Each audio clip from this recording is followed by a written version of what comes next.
Kapag nagugutom siya, umiiyak siya. Mwah! Kapag wala siyang bagong laruan, umiiyak siya. Mwah! Kapag ayaw niyang maligo, umiiyak siya. Mwah!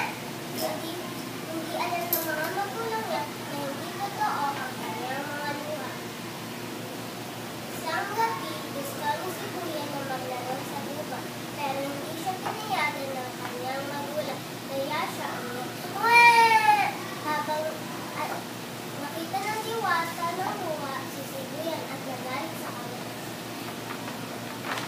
Habang naglalaro si Sibuya sa gubat, lumitaw ang diwata ng luha. Bakit malapit ang luha? Ang tanong ng diwata. Wala lang. Para makuha ko lang ng gusto ko. Nang marinig ito ng diwata, isinumpa niya si Sibuya. Mula ngayon, hindi ka na makakaiyak.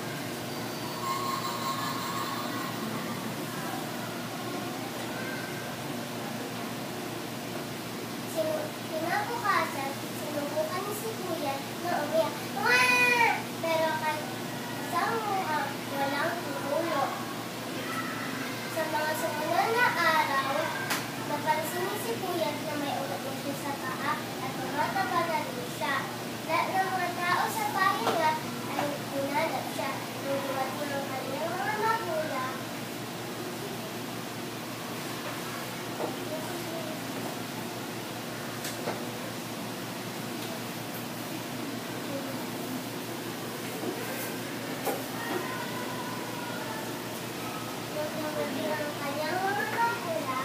sa bahay, ano ka ito kailangan na ito? At yan ka tumubo. Bakit pa ito? Alam nila itong tumubo para hindi ka nalugar. Nagulat ang mag-asawa nang makita nila